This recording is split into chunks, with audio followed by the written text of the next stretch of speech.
Welcome back. I'm Susan Lindner, your host of the Innovation Storytellers Show. And in the event that this is your first time joining Innovation Storytellers, welcome. We're happy to have you. This is a community of people who love to innovate, whether you are a chief innovation officer, you work on an innovation team, or you have a job mandate to innovate, or even if you're innovation curious. This is the place where you come to learn not just about the coolest innovations that are sweeping the Fortune 500, but also to learn the stories that people tell in order to get their breakthrough ideas approved, to get the timelines and the runways that they need, and frankly, the recognition they deserve for those breakthrough ideas. And it's one of the reasons why I'm really excited to have Alice Ponti here with me today. She has been driving innovation at amazing places like AB InBev and Diageo and other amazing clients over the years. And we are reaching a pivotal point where we are seeing innovation shops closing down in favor of innovation taking place in all different kinds of new places. And we're going to have a discussion today about where is innovation popping up? Where are we seeing it? How do we help innovators maintain their competitive edge? And of course, the AI discussion. Where is AI playing a role today where innovators can take advantage of real structured looks at using AI to incorporate AI into their innovation programming? So let me tell you a little bit about Alice. Alice Ponti is the Senior Vice President of Innovation and Strategy at VentureFuel, where she helps consumer and CPG organizations identify growth spaces and build AI adoption programs that move from pilots to enterprise scale. She previously led global and U.S. innovation portfolios at AB InBev and Diageo, scaling platforms that delivered more than $3 billion in annual revenue and $700 million in incremental revenue. Alice focuses on repeatable growth systems like linking strategy, pilots, governance, and adoption. Alice, thank you so much for joining me today. Thanks for having me, and what a great setup. Well, we are going to have an amazing conversation today. I'm excited. This is going to diverge a little bit from our standard format, only because Alice has so many fascinating and creative ideas about how we could talk about this show today. So I want to first, Alice, get your understanding, well, our understanding about you. How did you come to innovation? How did you find the innovation house? Where's the door that you walked through? So I was really fortunate that I started in brand marketing at one of the best schools, which is L'Oréal. And I got to do my first internship in London. I was studying in Paris at the time. And my first internship, my first job experience was working on the styling products for L'Oréal Paris. And so I was working on this brand that's called Studio Line. And my job was to translate those technical dossiers that we would get from the R&D team on like new compounds, new formulations that they were developing and tinkering on, translating that technical dossier into what could be a consumer-facing product that would deliver against unmet needs. And a lot of the fun stuff that I had to do was actually hang out with hairstylists. So we had in-house a hair salon, and I would go and spend time with hairstylists and have them play basically with the different formulations. And you can notice I have curly hair. Ask them to play around with curly hair like mine. And eventually we created a product that's called Remix, which is essentially a pliable putty that you apply and you can remold your hairstyle over the day. And I have to say, I'm still using this product to these days. And this was back over 20 years ago now. But this was my first foray into innovation, and I loved it. I just loved the idea of starting with a blank sheet of paper, or in this case, a formulation, and then having to work through, do people need this in the world? How do we commercialize this? How do we market this so that people actually see the value of this new product? Amazing. So you get to be the guinea pig in this case, right? You get to be both the innovator, the innovation storyteller, and the prototype, right? You are the human pilot for this product. It's pretty fascinating. So can we just take a breath for a moment? This opportunity, I don't want to miss it, because I think it's one where R&D folks oftentimes say, okay, I've created the cool new thing. Now I'm going to step away and let marketing do its work. But there's something very special and very different that happens when marketing and R&D are in the room together, are working through the marketing challenge, working through the story together. Can you just talk a little bit about how you co-create an innovation story when you have the opportunity to work directly with R&D? Because I don't think a lot of my listeners do. I'm so glad you're bringing this up because it actually has been a passion of mine for the last 20 years that I've been in innovation. I really do think that R&D teams are just underestimated, frankly. And having worked with folks that are the true Willy Wonkas of this work, right? Whether that's in crisps or biscuits or alcohol or mineral water or skincare, I've always come across folks that have such deep passion for creating new products that are going to solve real problems. But oftentimes I found that they struggle a little bit to articulate what is in it for the consumer. So there tends to be a little bit of focus on this new technology, this new piece of equipment that's going to do things that we've never been able to do. And that's great. It's very exciting. But until you're able to articulate, this is the consumer, this is the occasion, this is the intent, that's the need that we're trying to solve for, it's just not going anywhere. And I found myself to be really privileged in having the chance to work with such brilliant folks and translate their technical vision into a commercial vision that then turns into a product that people get to buy. I could not agree more with you. There's real magic that can be made when you're co-creating together, especially when they're inviting you in at the earlier stages of the development process, when things are not quite finished yet, and they are showing enough trust and belief that you can bring value add to their work by bringing you earlier in the process. Yeah, so true. So true. And the story just gets richer and richer, because you really have a history that you can build on, and you can see as the product pivots how the story changes as well. I mean, I'll give you a practical example. So when I was at Diageo, I pitched at some point, this was back in Europe at the global headquarters, I pitched at some point to have a new job. So at the time I was leading the premix category, which was this mixer and spirits in a can. So think Gordon's and Trapp's Tonic in a can. I was overseeing that across the whole of Europe. And I pitched to change job. I wanted to recruit women in the spirits category because I was noticing that a lot of women, particularly in the UK, the market that I was focusing on for this, were routinely cracking a bottle of wine open every night, either with their spouses or with their friends or sometimes on their own, and then regretting it the next days. And there was a need, right? Sounds familiar, right? Clearly there was a need for something that was lower alcohol, maybe a little bit less sugar, a little bit fewer calories, but still in a package that was as socially acceptable as wine is, as permissible as wine is. And so I created this new product that's called a vodka spritz.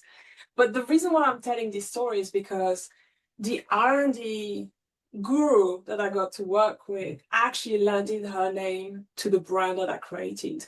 Her name was Fionola, and we called the brand Nola after her because when she started tinkering on formulations, she was doing double work. So she would invite friends at home and she would have samples of the different formulations that she was working on, and she would have them around the kitchen counter trying those different formulations for us to really get the perfect balance of sweetness and the CDC and the flavors and the right flavor combinations. And when I saw just how invested she was in creating the perfect product and the perfect brand, I had to name the brand after her. So it goes that deep when it comes to R&D partnership. Amazing. Amazing, right? That's what can happen if we actually just let our marketing folks into the lab occasionally. You might just get a beverage. You might just get a whole category of beverages named after you. Who knows? You might get a vodka spritz 6-7 years before hard seltzer was even invented, which is basically the same product, just with vodka. Yeah. And, it's amazing to me how long it took for that to come to the United States. Because I can remember being in London and being able to get a canned gin and tonic 10 years before it came to America. It's amazing. We were very And this is not like a country that doesn't enjoy its cocktails, certainly. So it's Oh, amazing to me that that took as long as it did. I, Let's I've always wondered about it yeah, myself, so I'm glad you share the same question. let's talk a little bit about what is going on in the state of innovation today. So I wrote a lengthy piece when I got back from Stockholm last year after just kind of assessing what was going on in the European market and what was happening here in the US market. 7 different innovations slash labs in the United States have closed. Those were government funded labs, everything from agriculture to manufacturing, et cetera, closed. In Europe, similar things were happening. Walmart closed its lab, Google closed its lab. Now, we don't believe that any of these places have stopped innovating. They've just stopped dedicating labs to where the innovation takes place. That said, there are chief innovation officers responsible for each of those labs and the oversights of those portfolios, et cetera. So, why do you think innovation teams have lost the growth narrative and gotten cut right now? Wow, this conversation is taking quite the turn. Yeah. So I will say, actually, I want to start with maybe something a little bit provocative. So I had a recent conversation with a innovation practitioner, and he told me, and I'm going to use his words, right? Those are not my words. He told me that the chief innovation officer is a suicidal role. Interesting. What does he mean? I don't agree with but I don't disagree with the sentiment. And the sentiment is that all the odds seem to be stacked against innovation teams and folks that are leading innovation teams right now. And if I think about the data, right, I was looking back, I think this since 2000, about 52% of Fortune 500 companies have disappeared. So the need for growth, innovation, reinvention is very much there, right? But actually talking with a lot of innovation practitioners, and actually one in particular who's innovation consultant for large organizations, and he's been doing so for since 2010, he was telling me that between a third and half of his clients have restructured their innovation teams since 2010. And by restructuring, it's not just kind of Moving taking people around. right. It is actually fundamentally changing the DNA of those teams who were maybe historically looking at the 5 to 10 year horizon to now really looking at short-term productivity, efficiency, closer in incremental innovation. And when those teams were not reorganized, they were shut down entirely. So it is a pretty damning picture out there. And I personally believe that the reason why this has happened and why at this point we can say that innovation has been failing is that we have not built the system that can demonstrate the value to our CFOs. We've not been able to demonstrate repeatable, sustainable growth delivered through innovation. And what I'm hoping we can get into today is actually what are some of the tactics and the systems that can be put in place in order to actually demonstrate the value of innovation.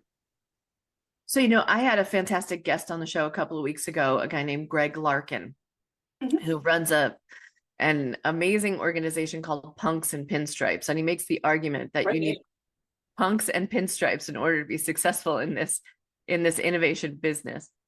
And he said, look, it comes down to the fact that at some point you have to be answerable to a P&L. Like every other executive around the table. You're not special. You're not the genius boy in the corner. Ultimately, we all have to be held responsible as folks in business to the same bottom line. Do you agree with that sentiment? I 100% agree. 100% agree. I think the level of P&L proficiency that innovators need to have is just paramount. You have to speak the same language as the CFO, otherwise you're not keeping your seat at the table. It's that simple. Yeah. So let's talk about that.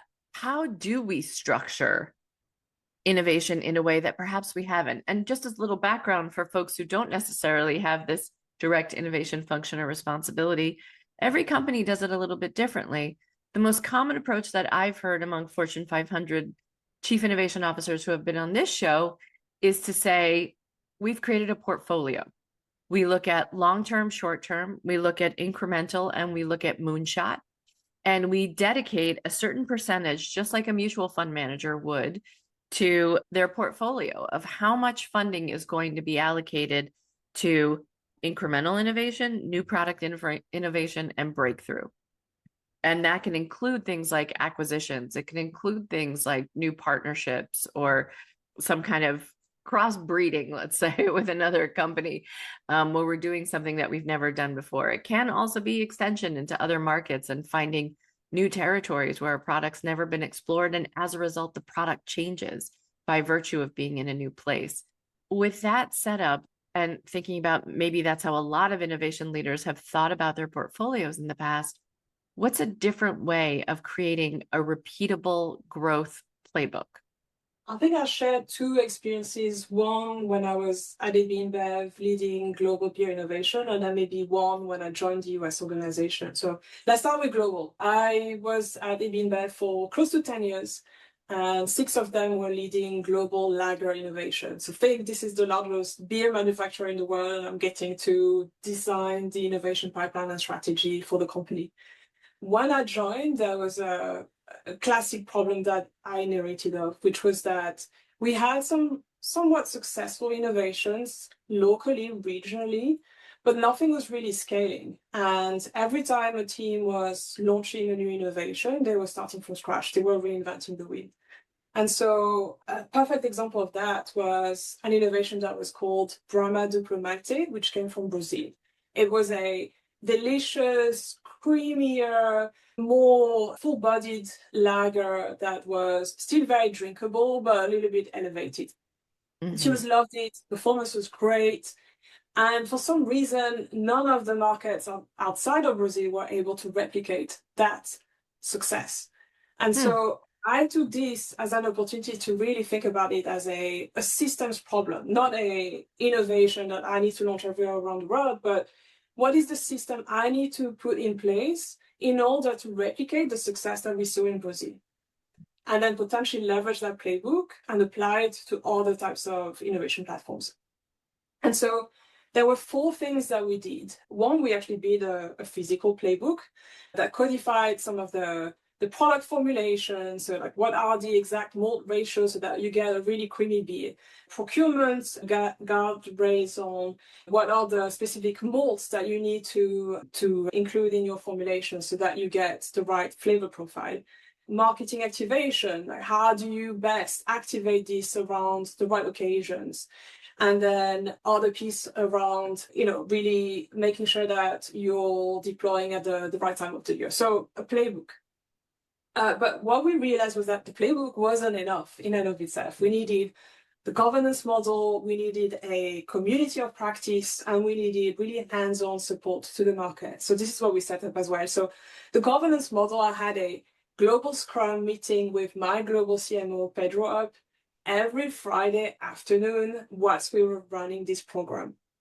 So every Friday afternoon, I would come with the challenges that the community at large was facing, whether that was South Africa is not getting supply from the malts that they need, or we have a head of marketing that's not being super cooperative and we need some help, or Colombia needs funding on the market research. And those weekly checkpoints were essentially unlocking all of the challenges that we had in order to scale this innovation across the world, rather than wait until the monthly or the quarterly checkpoints and have all of those problems compounding. So that was really, really, really critical. The other piece that we did as well is we had a community of practice. So every month I would have all of the heads of innovation, the local project leads from all around the world joining in for a call where we would have one market present to everyone. So it could be South Africa presenting on their consumer research results. It could be Belgium talking about their liquid optimization work. It could be the US talking about their marketing plans. And the great thing about it was that everyone started raising the bar because they were seeing their peers deliver and showcase such incredible work that, of course, they didn't want to come the next month with mediocre work. everyone stepped it up, and that it really created a community of somewhat, it was a little bit competitive, but there was also a really big sense of pride in the work that we were doing. So that was really fundamental. And then the final piece, and I think this is important for folks that are in global innovation teams or regional innovation teams, is that I was sitting down every month with each of the local innovation teams working on this platform. And this was not a status update type conversation. This was very much like hands-on, sleeves up, like what can we do in order to help and accelerate things? So whether that's, okay, we need funding, or we need air cover from the global CMO because we're getting internal resistance to this project. Or it could be coaching them ahead of their stage gate submissions, because I was overseeing the stage gate process. And all of that translated into $700 million delivered after 12 months of this platform being created across 13 markets. Wow. And so, I think so many CEOs and CFOs are looking for the quick fix. They're looking for the acquisition, right? Let's just buy our way into innovation and that should do it. Why isn't that part? I mean, it can be part of the solution, but why isn't that the silver bullet? Why is M&A not the silver bullet? That's a loaded question. I would say, in my experience, having seen a lot of M&As that unfortunately haven't succeeded, it's often very human tendencies to react to change and not embrace what's different than you. And just very practically speaking, when a brand or company is acquired, it comes with the founding team's mindset, the culture, the ways of working, the entrepreneurial spirit, and all of those things are anything but how a large organization behaves. And so in my experience, what I've seen is either the founding team is getting tired by the amount of pressure the large organization is pushing on them to conform to how the big organization is working, or the core business is just not valuing the different approach and culture that the new acquired brand and company is bringing. And so that tension is oftentimes never really resolved, to the point where it kind of kills the spirit of the brand that's been acquired and the company, and you lose a lot of amazing talents that would otherwise have contributed massively to the now larger organization. And you lose the opportunity to learn as well from folks that are doing things in a way that's different, because they are not bogged down in the matrix-like, process-heavy organization. Yeah. And I also think the incentives never get properly aligned. That says, Right. okay, we have a new little brother or little sister in the office. You have to treat them well, and we're going to make sure you treat them well, because you'll get a lollipop every Friday if you make sure that your new brother or sister gets to school back and forth each day, right? I And mean, does well it's on their report card. shared targets and incentives are paramount. And I think this is something that InBev actually does really, really, really well. It's setting the strategy with, those are the 5 things that we need globally to deliver. And everyone has KPIs laddering back to those priorities, and everyone's bonuses are attached to those priorities being delivered. And so that means we actually have to work in concert with each other and across different functions to deliver those. And also it helps with not being distracted with the new shiny toys that may be popping up here and there. That's true. I think the global failure rate for M&A is so high, right?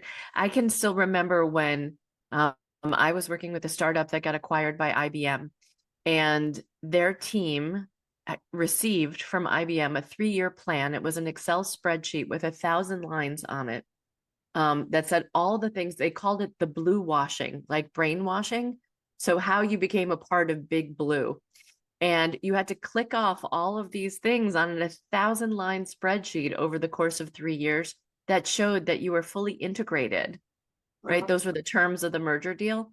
So that's what it took to ensure that you were fully integrated into the Big Blue universe, by capitulating to all of these things that IBM asked of you. And so I think it was titled like Orientation to IBM, but it was more like submission to IBM. you know? Sounds like it to me. Sounds like it to me. Yeah, like you've literally been acquired and also inhaled, consumed, digested into the mothership, right? You've been All right. digested. And unfortunately, a lot of people, they wind up losing a lot of great people as a result Of of course. that. As it always happens, right? This repeatable playbook, I think, is so important because otherwise innovation can feel like a one-off. And, Mhm. frankly, the models we have to follow, venture capital, we know 8 and 10 venture capital investments fail, right? They never live up to the full expectation of the monies invested. So why would we think that corporates could do it any better by simply acquiring the company or investing in a company to do that? That's a Um, very good point. You need to diversify. You actually do need a pipeline, a funnel. Yes. and then really rigorous assertions about whether or not these things can work and testing and experimenting. Let's talk a little bit our happy friend AI. There seems to be a repeating pattern. Everyone is talking, of course, about the giant MIT study that talks about how much money has been wasted. I think that headline was a lot of clickbait because there's a lot of good that people are still learning, right? It's kind of like this is normal for people who work in innovation, and it's an absolute shock to the system for the rest of the business that's now trying to function as an innovation team as they try to do AI without adult supervision, right? Not to be grandiose and not to put our innovators on a pedestal, but how do we stop repeating innovation's failure pattern when it comes to AI? So I love how you're setting this up because this is also my thesis that the same failure patterns that we've observed in innovation, sadly, we are now seeing in AI. Mm, Lots of experimentation, a lot of pilots. The MIT report showed that 95% of those pilots have not delivered any measurable return on investment. But it was interesting actually in the report because there were some hints as to what actually needs to be fixed. And it was very clear that it's not about the technology. AI works as a technology. It was about the design. It was about the fact that your company's operating system has to be rethought and rewired entirely for AI to actually work and deliver not just the productivity gains that everyone seems to be really focused on, but actually the breakthrough ideas, the growth that's exponential to your business. So I would say I can share a little bit about my experience now being on the consulting side, supporting Fortune 500 companies in actually driving AI enterprise-wide adoption. My first observation is that folks are pretty much in the same spot, which is that there's a lot of tinkering, there is no scaling. And if I can offer up some really tangible advice to CEOs out there and innovators that are really trying to drive this AI adoption effort, it's think of it through the lens of three metrics. The first one is speed from pilot to enterprise deployment. And what I'm seeing right now with my clients and with folks out there is that typically it takes maybe on average 18 months from the first proof of concept to eventually maybe some form of enterprise deployment. This is way too slow. And that points to the fact that you have a system gap that needs to be fixed. The other piece I would say is the percentage of AI initiatives that are actually tied to strategic priorities for the business. A lot of the folks that I've been talking with are doing AI because top down they've been asked to experiment with AI and run a pilot, whatever that is, but just do something with AI.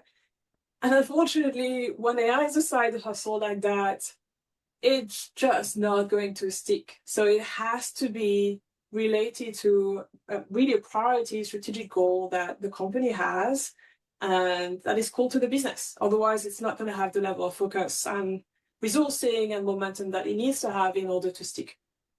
And then the last one for me is actually the adoption rate. So we know that our friends in IT are probably more likely to have adopted the AI tools than the rest of the organization, and that's the problem. Because the folks that really should be using those AI tools day in, day out are not using them. They're using them, but it's to rewrite emails and to synthesize documents, and that's really not the point. So I would say those are the three metrics that I would really encourage folks to really keep in mind when they're trying to drive this AI enterprise-wide adoption? There is like an executive level mandate in most companies now to begin using AI. And I feel like a lot of companies are using their staff as guinea pigs to Mhm. figure out what's working and what's not, as opposed to coming up with an actual strategy. Is that a good idea to try to have new ideas surface and bubble up from the grassroots? Or should executive teams hire the right McKinsey consultants or whomever is appropriate, hire the right AI teams and say, let's build a strategy of what we want this company to look like 3 years from now? Or is the technology evolving so quickly that even a 3-year plan becomes too far out? Yeah. I would say it's that and more. So what I've seen is the organizations that are better positioned to adopt AI, they tend to have the leadership role modeling, so actually using AI tools themselves and being somewhat Mhm. proficient and paving the way, showing how AI is going to be adopted and what's the value of it, and also that it's not going to take everyone's jobs, it's going to augment how people work. But also bottom up, have folks on the ground that are actually tinkering with the tools, experimenting, trying things out, because the more you try the tools, the more you use them in your day-to-day work, the more expansively you're thinking about the technology, the more you're likely to think about it in a way that's more transformative, not just the incremental stuff of, again, like writing better emails. So you need both. But I would say the biggest differentiator for me that I've seen in terms of companies that are ideally positioned for AI adoption is working with external partners. What I'm hearing a lot is a lot of concerns around, working with external vendors because of security, safety, compliance, all of those things. But when you find the right AI vendors or the right AI startups, it really gives you a leg up in adopting the technology. And so really the advice is partner with folks that know what they're doing and have been doing it for many, many, many years, as opposed to trying to do it yourself on your own, because it's likely to be much less expensive and it's likely to be much faster. Right. And speed is the name of the game when it comes to AI, Mm-hmm. for Yes, sure. You have to learn faster, you have to deploy faster, test faster, all of it faster. all of it. And that speed, takes us into another discussion about what are the metrics that CEOs are looking for right now when it comes to innovation? What should, our community here be thinking about the metrics that really matter to CEOs Mm, today?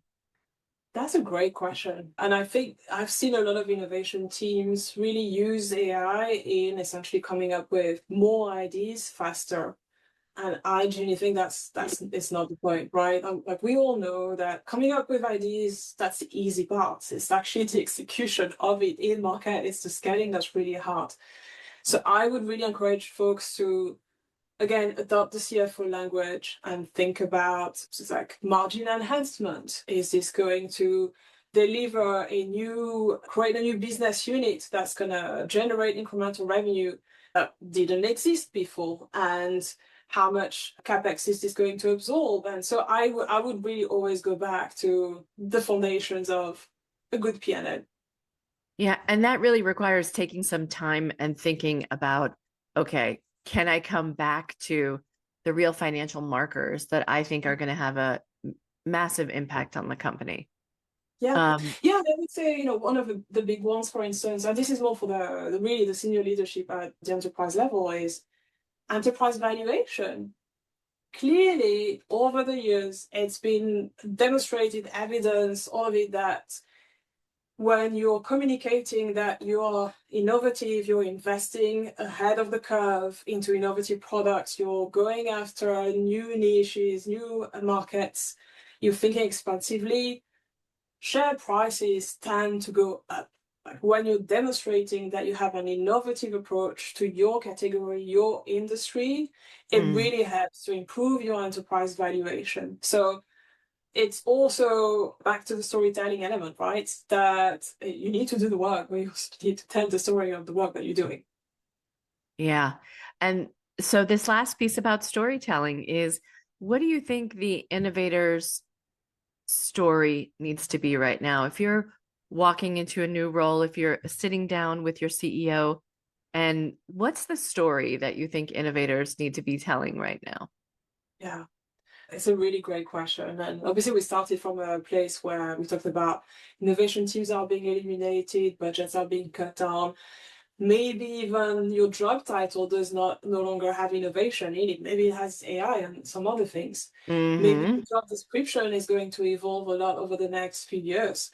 But I really strongly believe that innovators' skill set is exactly what the world needs. Like if you think of it, right? What we do as innovators day in, day out, we help navigate ambiguity and complexity. We help translate between technical and commercial. We drive enterprise belief. We are helping folks who are resistant to change to accept that this is the right path forward. We are landing things in market in the hardest possible conditions sometimes.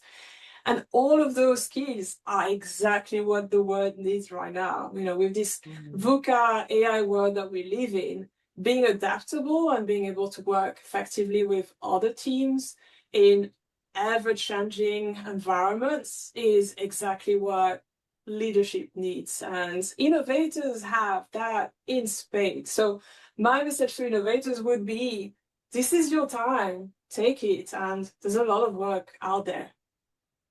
Yeah. And I also think innovators are responsible for painting the picture of the future that they want to see. And stepping back from your own role as an innovator for a moment and asking the bigger question of what is the view my CEO wants to see?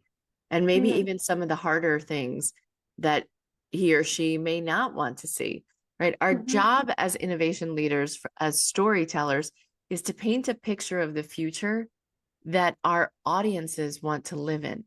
So just as AI is making our lives easier, it's simultaneously making our customers' lives easier too. Right. Where do we play into that? And if I can look forward in the next couple of years, can I close my eyes and imagine how the world is now functioning differently? Mm. I think that the function on my iPhone that I use least is the telephone. When I think about hours spent on screen per day, right? The amount of time spent on a phone call is minimal, right? Because I Zoom is, hate it when people call me, I have to say.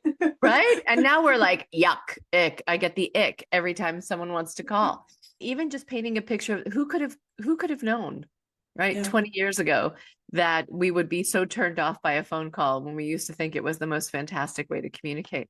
So close your eyes for a moment and picture, what is that thing? What is that new future that we Mm. actually want to co-create with our customers? How do we do that Mm. together? So I'll leave that for all of you listeners thinking about, how do I have this conversation about AI? It's begin to imagine again what the future could look like and how you're about to make it better. So I'm going to ask you now, Alice, the three questions I ask everyone who comes on the show. What is the greatest innovation of all time? Big one. So I'm going to assume that folks before have been talking about electricity and internet and the printing press and the iPhone and all of those things. I would say for me, the mRNA platform is one of the best innovations. And I'm saying the mRNA platform and not the COVID vaccine because Right. 10 years before the pandemic hit, right, Moderna had started working on this like biological programmatic system that they could deploy across different diseases. And they did that at the beginning of COVID. They actually reprogrammed in 48 hours and deployed globally and at speed. So I really celebrate this system thinking and the platform and how it's unlocked so much ever since. So that's mine. Okay, fantastic. And it's a breakthrough. If you put the COVID vaccine aside for a minute, however you feel about it, that platform scientifically is a marvel, a marvel. And it's why it won the Nobel Prize as well. Yeah. Um, so number two is we're here to dispel the myth that there is only one genius innovator in a room at any given time. If you could join a team of an innovation team in the course of human history, which team would you have joined? I would say the P&G team under A.G. Lafley's leadership. So this was around 2000 to 2010. Uh-huh. And P&G at the time was one of the world's best R&D companies, in effect. And A.G. Lafley came to his leadership team and said, I want half of our innovations to come outside of those walls. Mm. Which at the time maybe sounded a little bit crazy because they were doing fine.